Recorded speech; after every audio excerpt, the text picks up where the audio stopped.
பரிசுத்த ஆவியானவரே, நீர் திருப்பியாய் கொடுத்திருக்கிற இந்த தியான நேரத்துக்காக நன்றியோடு துதிக்கிறோம், ஸ்தோத்திரிக்கிறோம்.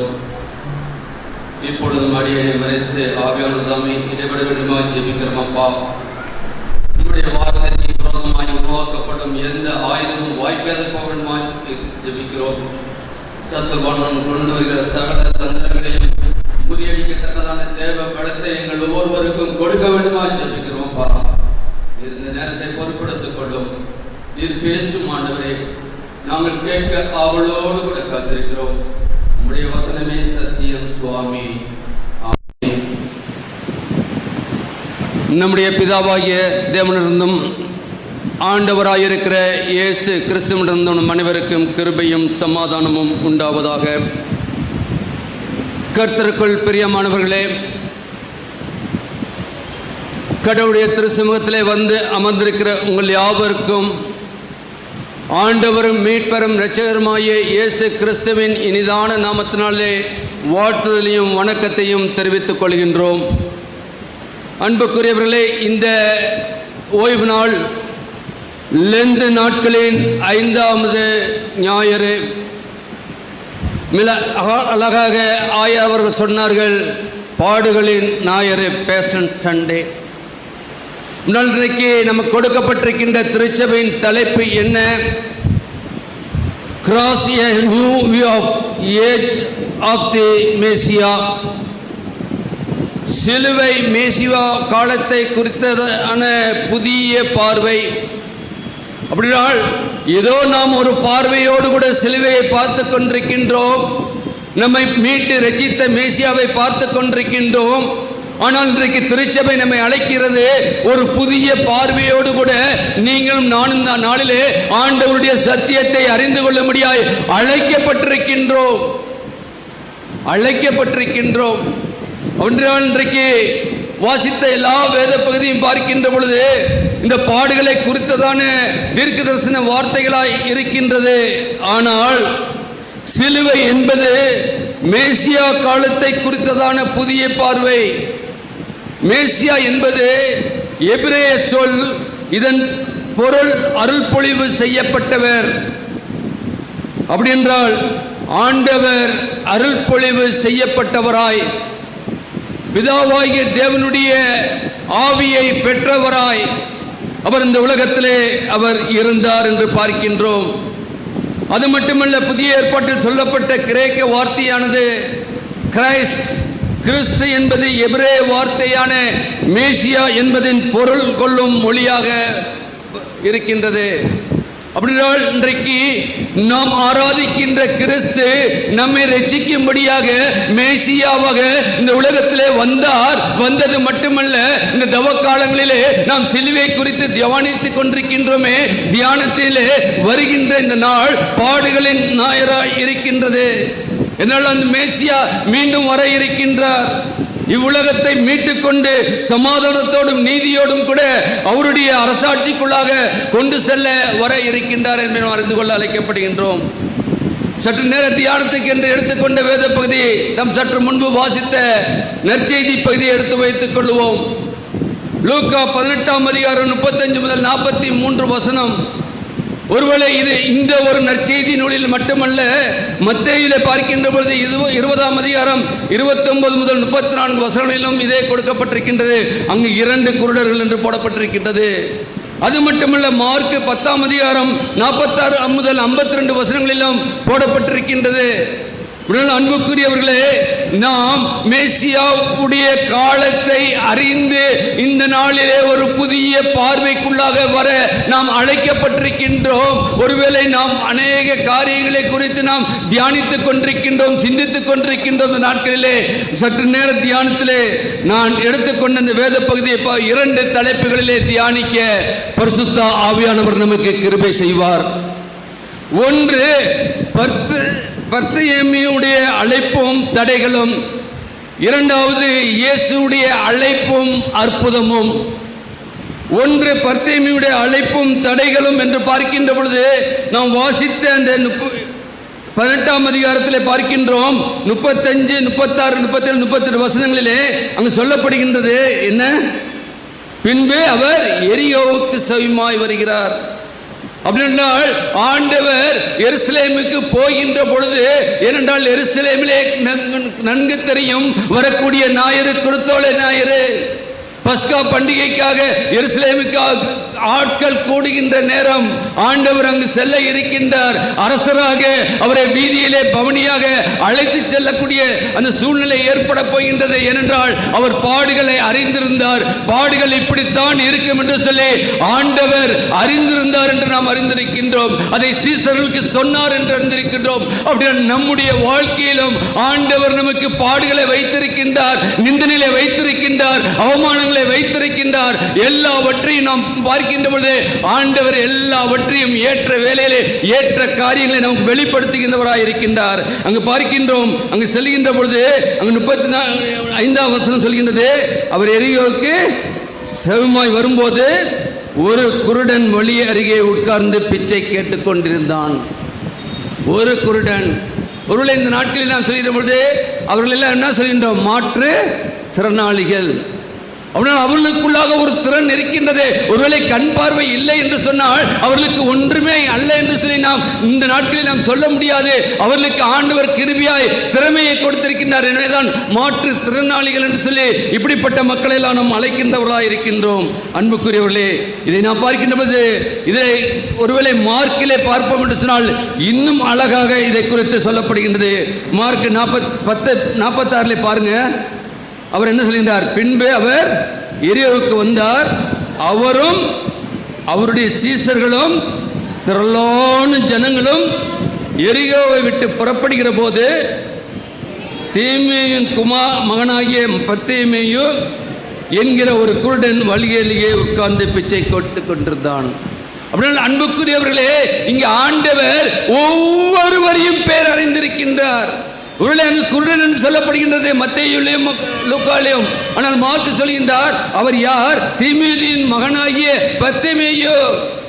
இன்றைக்கு வந்திருக்கிற தேவ ஜனமே, உங்களையும் என்னையும் குறித்து ஆண்டவர் ஒரு திட்டம் வைத்திருக்கின்றார். நம்மை பெயர் சொல்லி அழைத்த கர்த்தர் அழைத்தது மட்டுமல்ல, இன்றைக்கு ஒருவேளை அவனுடைய காரியங்களை பார்க்கின்ற பொழுது அவன் கண் தெரியாதவனாக இருந்தான் என்று பார்க்கின்றோம்.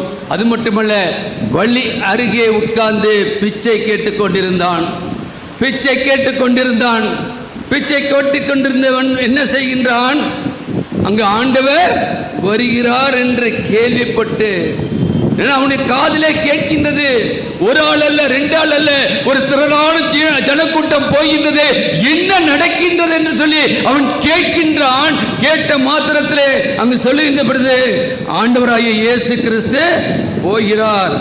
அங்கு பாருங்க, ஜன சத்தத்தை கேட்டு என்ன என்று விசாரிக்கின்றான். இன்னைக்கு ஆண்டவருக்குள் பிரியமானவர்களே, ஆண்டவர் உங்களையும் என்னையும் விசாரிக்கின்றவராயிருக்கின்றார். அங்கு பார்க்கின்றோம், அவன் விசாரித்தான். விசாரித்தது மட்டுமல்ல, நசரேயனாகிய இயேசு போகிறார் என்று அவனுக்கு அறிவித்தார்கள். அப்பொழுது அவன், இயேசுவே தாவீதின் குமாரனே, எனக்கு இரங்கும் என்று கூப்பிட்டான். எனக்கு இரங்கும் என்று கூப்பிட்டான். இன்றைக்கு நீங்கள் நானும் தவக்காலத்தின் 28 நாட்களை நாம் முடித்து விட்டோம். 12 நாட்கள் தான் மீதி இருக்கின்றது. ஒருவேளை 40 நாள் உபவாசம் இருக்கின்றோம். கர்த்தருடைய பாதப்படியிலே சிலுவையை குறித்து தியானிக்கின்றோம். 3ல் 2 மடங்கு போயாச்சு. நம்முடைய வாழ்க்கையை நாம் அறிந்து கொள்ள அழைக்கப்படுகின்றோம். நமக்காக பாடுபட்ட இயேசு யார் என்று அறிந்திருக்கின்றோமா? அங்கு சொல்கின்றான், தாவீதின் குமாரனாகிய இயேசுவே எனக்கு இரங்கும் என்று சொல்லி பார்க்கின்றோம்.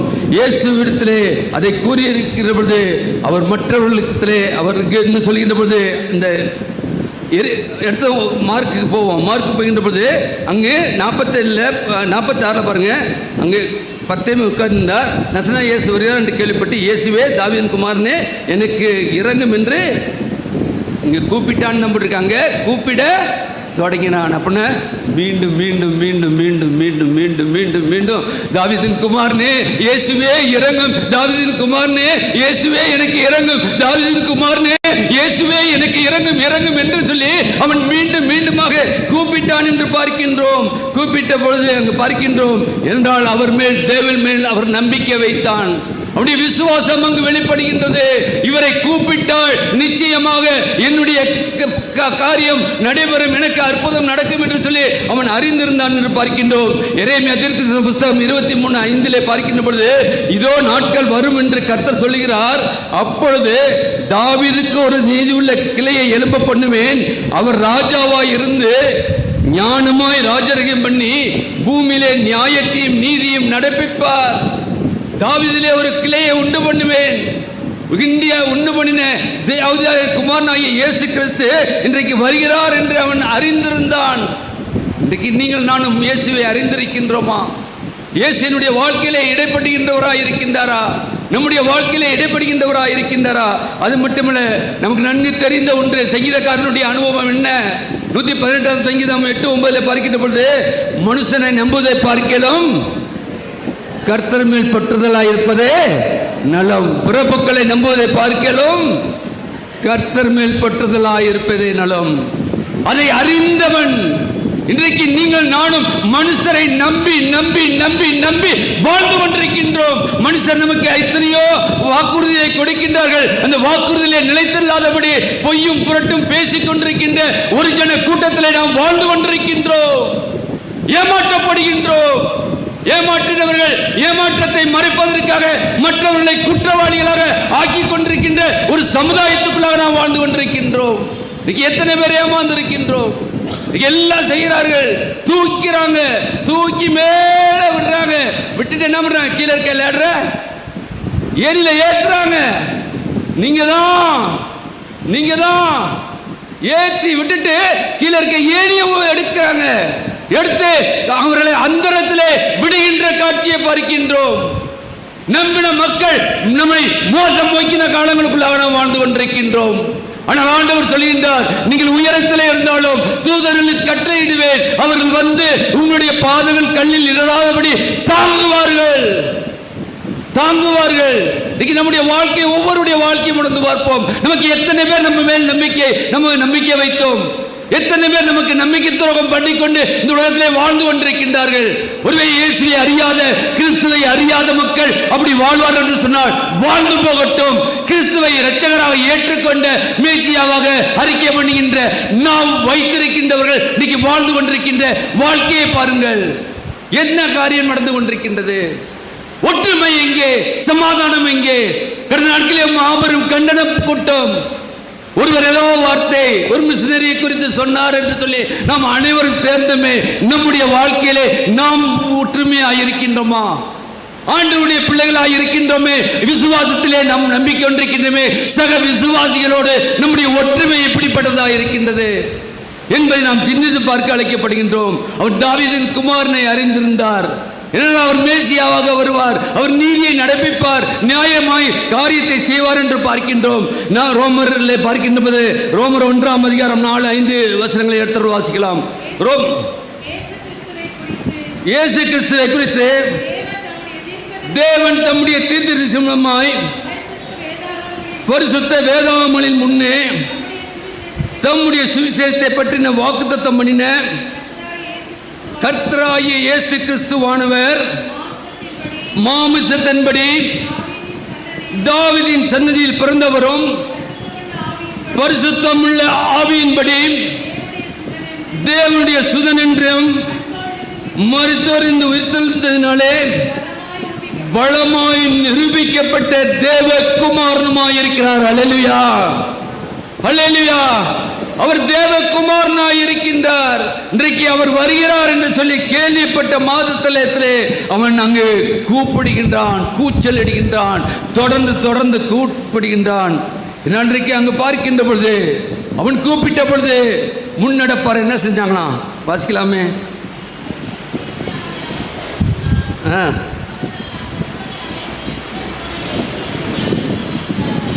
பாருங்க, முன்னடப்பார் என்ன சொன்னாங்க? அவனை அதட்டினார்கள். அவனை அதட்டுறாங்க.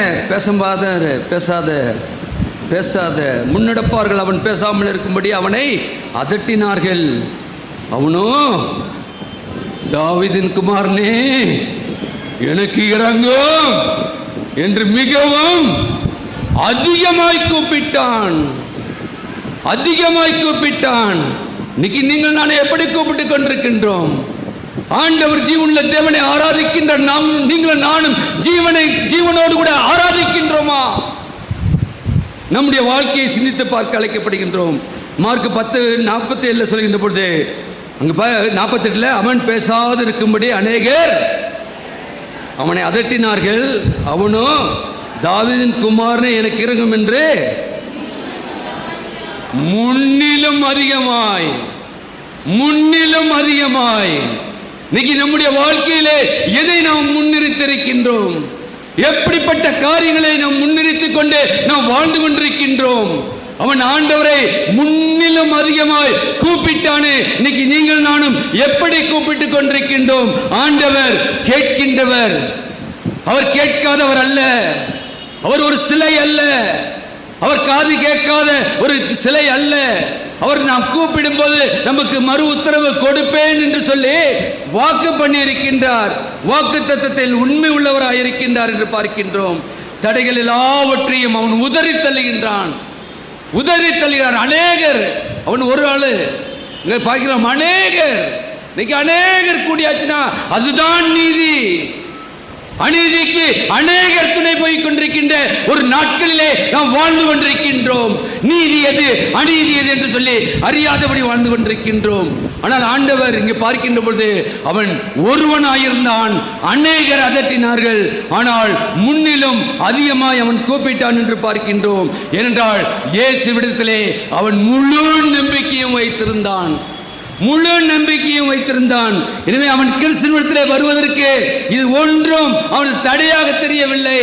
நீங்கள் எத்தனை பேர் கத்தினாலும், நீங்கள் எத்தனை பேர் கூக்குரலிட்டாலும், நான் கூப்பிடுகின்ற ஆண்டவர் என்னுடைய சத்தத்தை கேட்பார் என்ற அந்த விசுவாசம் அவனுக்குள்ளாக வேறொன்று இருந்தது. இன்றைக்கு நம்முடைய வாழ்க்கையிலே அந்த விசுவாசம் உண்டா? இன்னைக்கு நம்முடைய வாழ்க்கையிலே நாம் கூப்பிடுகின்றோம், ஆண்டவர் கொடுக்கவில்லை என்று சொன்னால் நாமே என்ன செய்றோம்? அவ்வளவுதான், புஷ் காத்தெடுத்த பஞ்சு மதி. இன்னைக்கு நம்முடைய வாழ்க்கை, ஆண்டவரை நாம் கூப்பிடுகின்ற பொழுது நமக்கு பிரச்சனைகளும் போராட்டங்களும் உண்டு. நம்முடைய வாழ்க்கையிலே, நம்முடைய குடும்ப வாழ்க்கையிலே, நம்முடைய பிள்ளைகளின் வாழ்க்கையிலே, நம்முடைய திருச்சபையிலே, சமுதாயத்திலே பிரச்சனைகள் உண்டு என்றாலும் நாம் பிரச்சனைக்கு முக்கியத்துவம் கொடுத்து பிரச்சனையை நாம் பேசி வாழ்ந்து கொண்டிருக்கின்றோம். ஆனால் ஆண்டவர் எதிர்பார்க்கின்றது அவரை நோக்கி பார்க்க, பிரச்சனையை அல்ல. பிரச்சனையை தீர்க்கின்ற கர்த்தர் ஒருவர் உண்டு. அவர் ஜீவனுள்ள தேவனாய் இருக்கின்றார். இந்த பாடுகள் பட்டதெல்லாம் உங்களுக்காகவும் எனக்காகவும் அல்லவா? எனவே இன்றைக்கு நம்முடைய வாழ்க்கையிலே பர்தீமுக்கு தனக்கு எவ்வளவு தடைகள் வந்தாலும் அதை பற்றி கவலைப்படாமல் முன்னிலும் அதிகமாய் கூப்பிட்டான். யோனாவின் புஸ்தகம் 2ஆம் அதிகாரம் 8ஆம் வசனத்திலே பார்க்கின்ற பொழுது, பொய்யான மாயையை பற்றி கொள்கிறவர்கள் தங்களுக்கு வரும் கிருபையை போர்க்கடிக்கிறார்கள். பொய்யான மாயையை பார்க்கின்ற பொழுது அதை பற்றி கொள்கின்ற மக்களின் மூலமாய் தங்களுக்கு வருகிற கிருபையை போர்க்கடித்துக் கொண்டிருக்கின்றார்கள். என்றால் நீங்கள் நானும் ஆராதிக்கின்ற கர்த்தர் கிருபையுள்ளவர். கிருபையின் மேல் கிருபையை நாம் பெற்றவர்களாய் இந்த உலகத்திலே வாழும்படிதான் இன்றைக்கும் நம்மை அழைத்து வந்திருக்கின்றார். அவர் பாடுபடுவது நாம் ஜீவனோடு இருப்பதற்கு. பாடுகளின் நாயர் என்று சொன்னோனே ஆண்டவர் பாடுபட்டார். எதற்காக பாடுபட்டார்? எனக்காக. அந்த உணர்வு இன்றைக்கு நமக்குள்ளாக இருக்க வேண்டும். இதோ ஆண்டு காலமாக நாம் வசனத்தை கேட்டு போய்கொண்டே இருக்கின்றோம். ஆனால் இன்றைக்கு எனக்காக அவர் பாடுபடுகின்றார் என்று சொல்லி நாம் அந்த உணர்வுக்குள்ளாக இருக்கின்றோம் என்றால் நாம் அவரை எந்த சூழ்நிலையும் நமக்கு வைத்திருக்கிற கிருபையை நாம் விட்டு விடாதபடி நாம் இருக்க அழைக்கப்படுகின்றோம். அன்புக்குரியவர்களே, நமக்கு நன்கு தெரிந்த ஒன்று, சீர்திருத்த சபையின் முதல் மிஷனரியாக சீகன் வாழ்க்கை ஐயர் அவர்கள் தரங்கம்பாடி வந்தார்கள். அவர்கள் ஜெர்மன் தேசத்திலிருந்து 1706ஆம் ஆண்டு ஜூலை 9ஆம் தேதி தரங்கம்பாடி அவர் 7 மாதம் கப்பல் பயணம் பட்டு வந்து அங்கே இறங்கினார்கள்.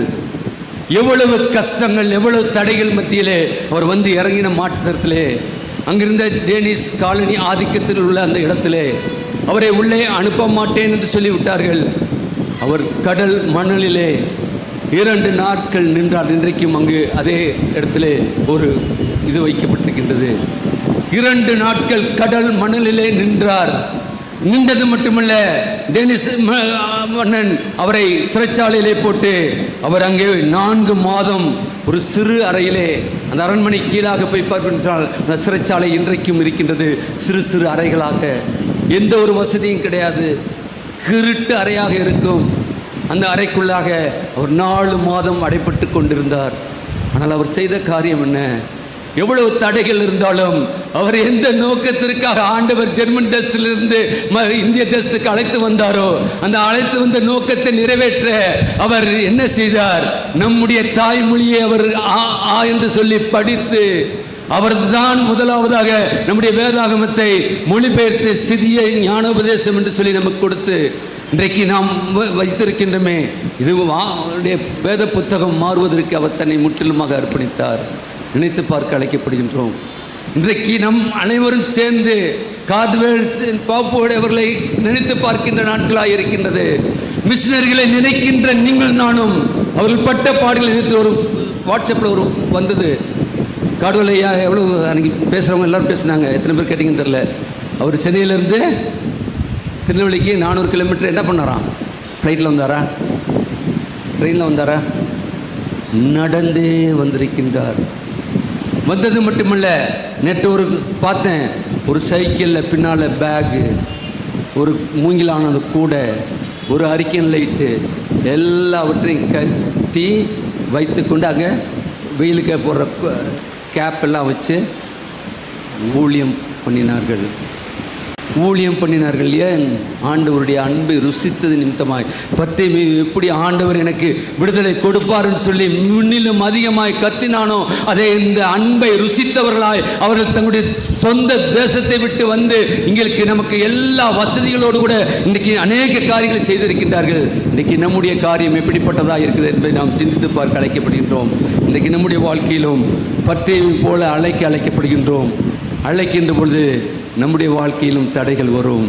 நம்முடைய வாழ்க்கையிலும் கூப்பிடாத, நீ செய்யாத, நீ நடக்காத, ஆண்டவருக்காக போகாத, இன்றைக்கி அப்படிப்பட்ட ஒரு சூழ்நிலைக்குள்ளாக இருக்கின்ற சூழ்நிலையை பார்க்கின்றோம். இன்றைக்கி பார்க்கின்ற போது எங்கு பார்த்தாலும் பிரச்சனைகள் இருக்கின்ற சூழ்நிலை. நம் ஆண்டவருடைய அழைப்பை, ஆண்டவரை அழைக்கின்ற அழைப்பை முன்னிலும் அதிகமாய் பர்தேமியை கூப்பிட்டது போல நாம் இதுவரைக்கும் எப்படி ஆண்டவரை அழைத்தோமோ, இன்றைக்கு ஆண்டவருடைய திருச்சமூகத்திலே வந்திருக்கிற நீங்கள் நானும் முன்னிலும் அதிகமாய் அழைத்து அவருடைய கூக்குரலை நாம் கேட்க ஆயத்தப்படுவோம். 2வது, இயேசுடைய அழைப்பும் அற்புதமும். நாம் வாசித்த அதே லூக்காவை பார்க்கின்ற பொழுது 39ஆம் அதிகாரம், இயேசு நின்று அவனை தம்மிடத்தில் கொண்டு வரும்படி சொன்னான். அவன் கிட்ட வந்தபோது அவன் நோக்கி, போதும் இதுக்கு முன்னால் போயிருங்க, மார்க் 10:49 போயிருங்க. ரொம்ப அதில் வாசிக்கின்ற பொழுது இன்னும் அதிகமான காரியங்களை ஆவியானவர் நமக்கு வெளிப்படுத்துகின்றவராக இருக்கின்றார். அது வாசிங்க 49. இயேசு நின்று அவனை அழைத்து வர சொன்னார். அவர்கள் அந்த குருடனை அழைத்து, யாரெல்லாம் கத்தாதேன்னு சொன்னாங்களோ, யாரெல்லாம் பேசாதேன்னு சொன்னாங்களோ அவர்களே போய் அவனை அழைத்து என்ன சொல்றாங்க? திடன்கொள், எழுந்திரு, உன்னை அழைக்கிறார். நீர் யாரை கூப்பிடுகிறீரோ கூப்பிடுகிற அவர் உன்னை அழைக்கிறார். உடனே 50வது வசனம், உடனே அவன் தன் மேல் வஸ்திரத்தை எடுத்து எறிந்துவிட்டு எழுந்து இயேசுவிடத்தில் வந்தான். அப்படின்னாக்க என்ன நடக்குது? குருடனுக்கென்று ஒரு வஸ்திரம் உண்டா இல்லையா? இன்றைக்கி இதில் பார்க்கிற பொழுது குஷ்டரோகி இருக்கிறவங்க பாளையத்துக்கு புறம்பாக இருக்க வேண்டும். யாராவது வருகிறார்கள் சொன்னால் தீட்டு சொல்ல வேண்டும். அதே போல் யார் பார்வையற்றவர்களாக இருக்கிறார்களோ அவர்களுக்கென்று தனி வஸ்திரம். அவர்களை பார்த்தாவே இன்றைக்கி நம்ம பார்க்குற ஒரு ஸ்டிக் வச்சுட்டு போகிறாங்க. போகும்போது என்ன பண்ணுறோம்? உங்களுக்கு கண் தெரியாது, பிளைண்டு, அப்படின்னா நம்ம அவங்களுக்கு உதவி பண்ணுறோம். அன்றைக்கு அவன் அப்படிப்பட்ட ஒரு மேல் வஸ்திரத்தை அவன் உடுத்திருந்தான். ஆனால் ஆண்டவர் கூப்பிட்ட மாத்திரத்திலே அவன் தூக்கி எறிந்து விட்டான். அதற்கு காரணம் என்ன? இனி இது எனக்கு தேவையில்லை, இனி இது எனக்கு தேவையில்லை. நான் யாரை அழைத்தேனோ அவர் அழைத்தவர் என்னை அழைத்து இருக்கின்றார். நிச்சயமாக ஒரு அற்புதத்தை செய்வார். நான் இனி இதை போட்டுக்கொண்டு நான் அழைக்கப்பட்ட மகன் அல்ல, மகள் அல்ல என்று சொல்லி அவன் அங்கு உணர்ந்தவனாய் இருக்கின்றார். இன்னைக்கு நம்முடைய வாழ்க்கையில் என்னென்ன நம்முடைய வாழ்க்கையில் நாம் எதெல்லாம் அணிந்து கொண்டிருக்கின்றோம்? நம்முடைய மேல் வஸ்திரம் என்னவா இருக்கின்றது?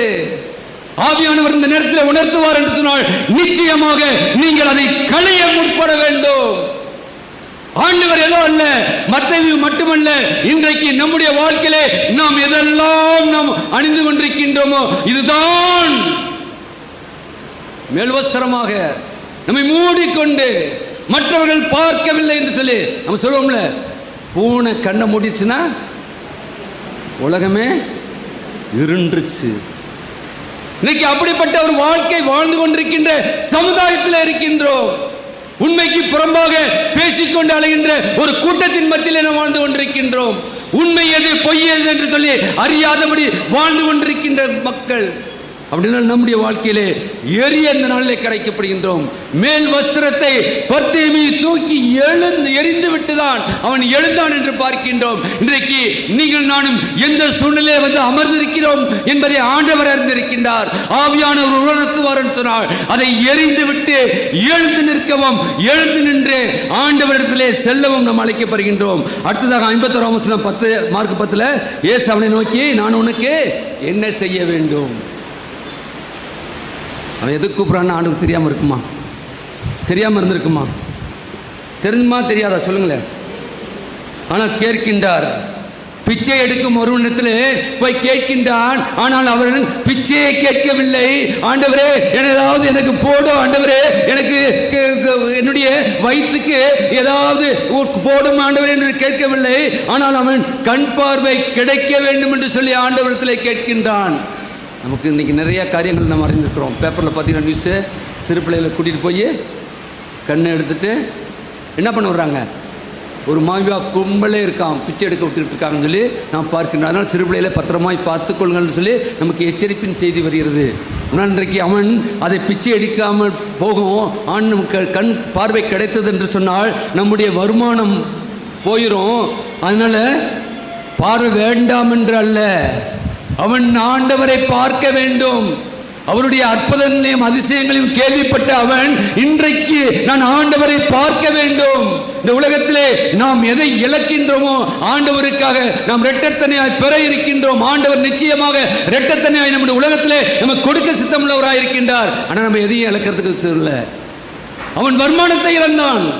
பிச்சை எடுத்திருந்தானே தன வருமானம் உண்டு. ஆனால் வருமானத்தை வேண்டாம், ஆண்டவரை நான் பார்க்க வேண்டும், அற்புதத்தை நான் என்னுடைய வாழ்க்கையிலே காண வேண்டும். அப்படின்னா நம்முடைய வாழ்க்கையிலே இந்த 28 நாட்களை நாம் கடந்து வந்திருக்கின்றோம். எதெல்லாம் இழந்திருக்கின்றோம்? இன்னும் இழக்க வேண்டியவற்றை வரக்கூடிய நாட்களிலாவது இழந்து ஆண்டவர் கொடுக்கின்ற அந்த மீட்பை பெற்றுக்கொள்ளத்தக்கதான ஒரு வாழ்க்கை வாழ நாம் அழைக்கப்படுகின்றோம். அவன் பார்வை அடைய வேண்டும் என்று சொல்லி நம்ம கேட்கின்றார். நமது தேவைகளை கர்த்தர் அறிந்திருந்த போதிலும் அங்கு பார்க்கின்றோம், அவனை கேட்டது போல இன்றைக்கு நம்மையும் கேட்டுக்கொண்டே இருக்கின்றார். நம்முடைய தேவைகள் தெரியும், நம்முடைய பிரச்சனைகள் தெரியும், நம்முடைய போராட்டங்கள் தெரியும், நம்முடைய வியாதிகள் தெரியும், நம்முடைய வியாகுலங்கள் தெரியும், நம்முடைய பாடுகள் தெரியும். எல்லாம் தெரிந்தாலும் கூட ஆண்டவர் என்ன செய்கிறார்? நான் என்ன செய்ய வேண்டும் கேட்கிறார். மகளே மகனே கேட்கிறார். ஒரு தகப்பன் பிள்ளையிடத்தில் கேட்பது போல கேட்கின்றார். கேட்கின்ற பொழுதுதான் அங்கு பார்க்கிறோம், கேளுங்கள் அப்பொழுது உங்களுக்கு கொடுக்கப்படும். கேட்கிற எவனும் பெற்றுக்கொள்வான். நம்முடைய வாழ்க்கையிலே வரக்கூடிய பிரச்சனைக்கு பதில் உண்டு. பதில் இல்லாதபடி நாம் வாழ அழைக்கப்பட்டவர்கள் அல்ல. இன்றைக்கு நமக்கு சத்துருவானன் கொண்டு வருகிற அநேக தந்திரமான சூழ்ச்சிகள் உண்டு.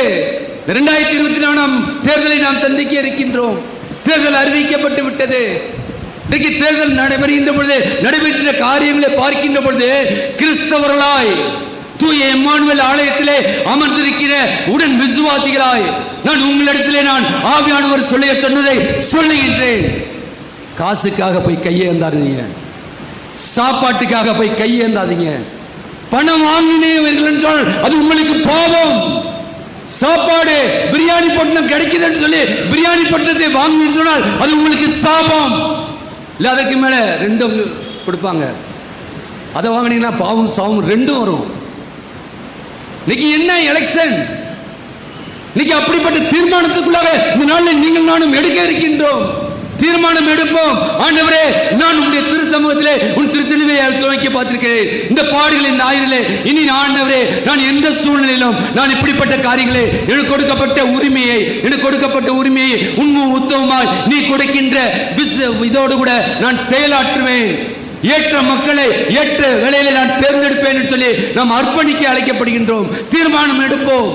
நாம் தீர்மானம் எடுப்பது மட்டுமல்ல, நம்மோடு உடன் பணிபுரிகிறவர்களையும், நம்மோடு கூட சமுதாயத்தில் நம்மோடு கூட இருக்கின்ற மக்களையும், தம்முடைய உடன் விசுவாசிகளையும் அப்படியாக இந்த நாட்களில் நீங்கள் தட்டி எழுப்ப அழைக்கப்பட்ட மக்களாக இருக்கின்றீர்கள். இன்னும் நாட்கள் அல்ல. 2024 எலெக்ஷன் என்பதே ஏதோ அல்ல. இன்றைக்கு ஜனநாயகத்திலே நாம் இருந்து கொண்டிருக்கின்றோம். இனி வரக்கூடிய நாட்களிலே ஜனநாயகமா சர்வாதிகாரமா என்று சொல்லி பிரித்தாளுகின்ற ஒரு சூழ்நிலைக்குள்ளாக இருக்கின்றோம். எனவே நீங்கள் நானும் கேளுங்கள், அப்பொழுது பெற்றுக்கொள்வீர்கள் சொல்லிக்கிறே. ஆண்டவரிடத்திலே கேட்போம். அவன் இழந்தானே, ஒரு நாள் கிடைக்கின்ற சந்தோஷத்திற்காக இன்னைக்கு வாக்குகளை வித்து தலை குனிந்து இருக்கின்ற மக்களை பார்க்கின்றோம். அன்புக்குரியவர்களே, அப்படிப்பட்ட காரியங்களை வருகின்ற நாட்களிலே நாம் செய்ய வேண்டாம். மற்றவர்கள் செய்கின்ற பொழுது அதை தடுத்து நிறுத்துகின்றவர்களாய் இருக்க நாம் அழைக்கப்பட்டவர்களாக இருக்கின்றோம். மத்தேயு 11:12 பார்க்கின்ற போது, யோவான் காலம் முதல் இதுவரைக்கும் பரலோக ராஜ்யம் பலவந்தம் பண்ணப்படுகிறது, பலவந்தம் பண்ணுகிறவர்கள் அதை பிடித்துக் கொள்கிறார்கள். எப்ப பரலோகத்தை பிடிக்க வேண்டாம், பரலோக ராஜ்யத்துக்கு போக வேண்டும் என்று சொன்னால் நாம் பலவந்தம் பண்ண வேண்டும். ஆண்டவரே, இன்றைக்கு எனக்கு நீ ரட்சிப்பை கொடுக்க வேண்டும். நீர் பட்ட பாடல் மூலமாக இந்த நாளில் நான் உடைய திருவருதிலே பங்கு கொள்ள இருக்கின்றேன். அந்த பரிசுத்தமுள்ள ரத்தம் என்னை சுத்திகரிக்க வேண்டும். நான் எடுக்கின்ற தீர்மானத்திலே நான் நிலைத்திருக்கத்தக்கதாய் அதன் மூலமாய் என்னையும் என்னுடைய குடும்பத்திற்கும் எந்த சூழ்நிலையிலும் பாவமோ சாவமோ மேற்கொள்ளாதபடி நான் வாழ இந்த நாளிலே அர்ப்பணிக்கின்றேன் என்று சொல்லி நாம் தேவ சமூகத்திலே வந்து முழங்கால் படியிட்டு அவருடைய அப்பத்தையும் அவருடைய ரத்தத்தையும் பெற நாம் அழைக்கப்படுகின்றோம். அவருடைய சரீரம் எதோ அல்ல, உளுந்த நிலமோடு அவர் பீக்கப்பட்டார். யாருக்காக? அவருடைய ரத்தம், கடைசி சொட்டு ரத்தமும் வேர்வையின் பெருந்துளிகளாய் அவர் விழுந்தது மட்டுமல்ல, கல்வாரி மேட்டிலே கடைசியாக ஈட்டியிலே கொத்தி கடைசி சொட்டு ரத்தமும் நீரும் வெளிவந்தது என்று பார்க்கின்றோம். இந்த பாடுகளை நாம் தியானிக்கின்ற நாட்களிலே 43ஆம் வசனம் சொல்கின்றது. பார்க்கின்ற பொழுது லூக்கா 18:43 என்ன சொல்கிறது? உடனே அவன் பார்வையடைந்து தேவனை மகிமைப்படுத்திக் கொண்டே அவனுக்கு பின் சென்றான். அவருக்கு பின் சென்றான். ஜனங்கள் எல்லாரும் அதை கண்டு தேவனை புகழ்ந்தார்கள். அங்கே அப்படியே பின்னால் வரலாம். 52ஆம் வசனம். இயேசு அவனை நோக்கி, நீ போகலாம், உன் விசுவாசம் உன்னை இரட்சித்தது என்றார். அங்க என்ன சொல்றாரு? உடனே அவன் பார்வை அடைந்து வழியிலே இயேசுவுக்கு பின் சென்றான். அன்புக்குரிய தேவ ஜனமே, நம்முடைய விசுவாசம் எப்படிப்பட்டதாக இருக்கின்றது?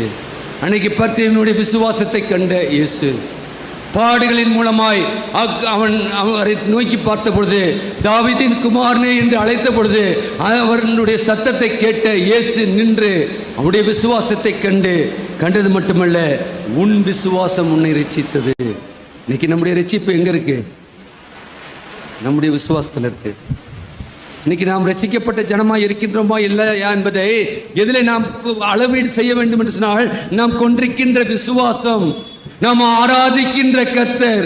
ஒவ்வொரு ஆராதனையிலும் நிச்சய விசுவாச பிரமாணத்தையும் அப்போஸ்தல விசுவாச பிரமாணத்தையும் நாம் ஏறெடுக்கின்றோமே, சடங்காச்சாரமாய் அல்ல. அவர் எனக்காக அவர் மரித்தார், என்னுடைய பாவத்திற்காக அவர் தன்னை கொடுத்தார், 3ஆம் நாளிலே உயிர்த்தெழுந்தார். எழுத்திருந்து இன்றைக்கும் அவர் ஜீவனுள்ளவராய் இருக்கின்றார், ஜீவனுள்ள தேவனாய் என்னை விசாரிக்கின்றவராய் இருக்கிறார் என்று பார்க்கின்றோம். அன்புக்குரியவர்களே, எனவே நாம் எந்த சூழ்நிலையிலும் நாம் சுகவீனத்தோடோ தோல்வியோடு இருப்பது கர்த்தருக்கு மகிமையான வாழ்க்கை அல்ல. நாம் தோல்வியோடு கூட நாம் வாழ அழைக்கப்பட்ட மக்கள் அல்ல. அவர் நம்மை தேவனுக்காக நாம் செய்கின்ற காரியங்கள் தேவனை மகிமைப்படுத்துகின்றதா இருக்கின்றது. அவர் நம்மை மேன்மைப்படுத்துகின்றவராக இருக்கிறார். அவர்கள் சுகப்படுத்தி தேவனை மேன்மைப்படுத்தி கொண்டு சென்றார்கள். அங்கே பார்க்கின்ற பொழுது நல்லா மிக அழகாக சொல்லப்படுது. அது பார்வை அடைந்த மாத்திரத்தில் அங்கே என்ன நடைபெற்றதான், ஜனங்கள் எல்லாரும் அங்கே மைமைப்படுத்தி கொண்டு சென்றார்கள், மைமைப்படுத்தி கொண்டு சென்றார்கள் என்று பார்க்கின்றோம். அன்புக்குரியவர்களே, நம்முடைய வாழ்க்கையிலே நாம் நடக்கின்ற மூலமாய், நாம் செய்கின்ற செயலின் மூலமாய் ஆண்டவரை மற்றவர்கள் மைமைப்படுத்துகின்ற ஒரு வாழ்க்கை வாழ்கின்றோமா? அங்கு பார்க்கின்றோம், அவருக்கு பின் சென்றார். ஜனங்கள் எல்லோரும் அதை கண்டு தேவனை புகழ்ந்தார்கள். அல்லேலூயா, அல்லேலூயா.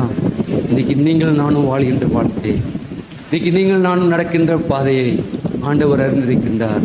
ஆண்டவர் இந்த நாளிலே அவருடைய திருச்சனை நேரத்தில் நம்ம அர்ப்பணிக்கின்ற போது அவர் நமக்கு பார்வையை கொடுக்க வல்லமையாக இருக்கிறார். நம்மள சொல்லலாம், என்ன பார்வை பார்வை பார்வை சொல்கிறீங்களே, நாங்கள் பார்த்து தானேயா காலையில் பஸ் ஏறினோம், பார்த்து தானேயா தூய இம்மானுவேல் ஆலயத்தில் வந்து உட்காந்துருக்கோம், என்னையா பார்வை பார்வை பார்வைன்னு. நமக்கு நன்கு தெரிந்த ஒன்று, எம்மாவூருக்கு சென்ற 2 சீசர்களை பார்க்குறோம். ஆண்டவர் குறித்து தான் பேச போகிறாங்க. ஆண்டவர் அவங்களோட கூட போயிறார். நடைபெற்ற காரியம் என்ன? அவர் அப்பத்தை பிற்கையில் அவர் தம்மை வெளிப்படுத்தினார். வெளிப்படுத்தின மாத்திரத்திலே அதை கண்ட அந்த 2 சீசர்களும் அதே மணித்துளியிலே மீண்டுமாக அவர்கள் சென்று எருசலேமிலே சீசர்களுக்கு அறிவித்தார்கள். அப்படின்னா நம்முடைய வாழ்க்கையிலே இன்னைக்கு அப்பத்தை பிற்கின்ற பொழுது ஆண்டவரை கண்டுகொள்ள இருக்கின்றோம், மேசியாவை கண்டுகொள்ள இருக்கின்றோம். அதுதான் நம்முடைய புதிய பார்வையாக இருக்க வேண்டும். இதுவரைக்கும் பார்த்த பார்வை எப்படியோ ஆண்டவர் அறிவார். ஆனால் இன்றைக்கு ஆண்டவர் எதிர்பார்க்கின்ற ஒரு புதிய பார்வை. இன்றைக்கு அப்பத்தை பிற்கையில் இயேசுவை நாம் தரிசித்தவர்களாய், அது மட்டுமல்ல இயேசுவை குறித்து அன்றைக்கு அவர்கள் போய் சொன்னார்களே, நாம் சொல்லுகிறவர்களாய் இருக்க அழைக்கப்படுகின்றோம். சங்கீதம் 73:28 பார்க்கின்ற போது, எனக்கோ தேவனை அண்டிக் கொண்டிருப்பது நலம், நான் உமது கிரிகையில் எல்லாம் சொல்லி வரும்படி கர்த்தர் என் மேல் நம்பிக்கை வைத்திருக்கின்றேன். ஆனால் ஆண்டவர் மேல் நம்பிக்கை வைப்போம், அவரை குறித்து நாம் சொல்லுவோம். அங்கு சொல்லுகின்ற பொழுது மற்றவர்கள் ஆண்டவரை புகழ்வார்கள். இதில் சொல்கின்ற பொழுது சிலுவை என்று முதல்ல சொல்கின்ற பொழுது சிலுவை மேசியா என்று பார்க்கின்றோம். சிலுவை என்பது யூதர்களுக்கு சாபத்தின் அடையாளமாக இருந்தது. சிலுவை என்பது ரோமர்களுக்கு மரண தண்டனைக்குரிய அடையாளமாக இருந்தது. சிலுவை என்பது கிறிஸ்தவர்களாகிய உங்களுக்கும் எனக்கும் வெற்றியின் அடையாளமாக இருக்கின்றது. எனவே நீங்கள் நானும் இந்த உலகத்திலே வாழ்கின்ற நாட்கள் மட்டுமாக, ஜீவனுள்ள மட்டுமாக வெற்றியோடு வாழ்வோம். ஆண்டவர் கொடுக்கின்ற அற்புதங்களையும் அடையாளங்களையும் நாம் கண்டு ருசித்தவர்களாய் அல்ல, மற்றவர்கள் அதை கண்டு புகழத்தக்கதான ஒரு வாழ்க்கை வாழ உங்களுக்கும் எனக்கும் பரிசுத்த ஆவியானவரே கிருபையும் ஒத்தாசையும் செய்வாராக. ஆமேன். ஜெபம் செய்வோம். மகா கிருபையும் இரக்கமுள்ள கர்த்தாவே, நீர் கிருபையாய் கொடுத்த வார்த்தைக்காக நன்றியோடு துதிக்கிறப்பா, ஸ்தோத்திரிக்கிறோம். எங்களுடைய வார்த்தை அல்ல ஆண்டவரே, உம்முடைய வார்த்தையை நாங்கள் கேட்டிருக்கின்றோம். இது மனிதனுடைய வார்த்தை அல்ல ஆண்டவரே. மனிதனுடைய வார்த்தைகள் மாறி போகும் ஆண்டவரே, மனிதர்கள் வார்த்தை மாறி போகும் ஆண்டவரே. ஆனால் நீர் ஜீவனுள்ள தேவன் இப்பொழுது ஆவியானவர்களாய் கொடுத்த வார்த்தை ஒருபோதும் மாறாத ஆண்டவரே. அதை கேட்ட எங்களுடைய வாழ்க்கையிலே கர்த்தாவே, நாங்கள் வரக்கூடிய நாட்களிலே கர்த்தாவே பத்தியும் போல கர்த்தாவே அழைக்கவும், கர்த்தாவே எங்களுக்கு வரக்கூடிய எந்த தடையா இருந்தாலும் அந்த தடைகளை கர்த்தாவே நீக்கி போடுகிறவர் எங்களுக்கு முன்பாக செல்கிறார் என்ற அந்த விசுவாசத்தோடு கர்த்தாவே நாங்கள் நடந்து செல்லவும், நீர் கொடுக்கின்ற அந்த அற்புதத்தை நாங்கள் பெற்றவர்களாய் உம்மை பின்பற்ற நாங்கள் யாரையும் அல்ல ஆண்டவரே, மனிதர்களை பின்பற்றி வாழ அழைக்கப்பட்ட மக்கள் அல்ல ஆண்டவரே. நாங்கள் உம்மை பின்பற்றி நீர் கர்த்தாவே வரக்கூடிய நாட்களில் எருசலேமிலே பவனியாய் போகின்ற பொழுது கர்த்தாவே ஓசனா ஓசனா என்று சொல்லி கர்த்தாவே உம்மை ஆத்மாவோடு கூட நாங்கள் ஆர்ப்பரிக்கின்ற மக்களாய் வரக்கூடிய ஞாயிற்றுக்கிழமை நாங்கள் வந்து கர்த்தாவே உம்மை ஆர்ப்பரிக்கவும், ஆர்ப்பரிப்பதோடு மட்டுமல்ல ஆண்டவரே, அந்த சிலுவை பாதையிலே கர்த்தாவே நாங்களும் எங்களை ஈடுபடுத்திக் கொண்டு சிலுவை மட்டுமாக நாங்கள் வந்து சிலுவையிலே கொடுக்கின்ற வார்த்தையை நாங்கள் கேட்க எங்களை ஆயத்தப்படுத்த நீர் கிருபையாய் நீர் பெரிய ஜெபிக்கிறோம் நல்ல பிதாவே. ஆமீன், ஆமீன்.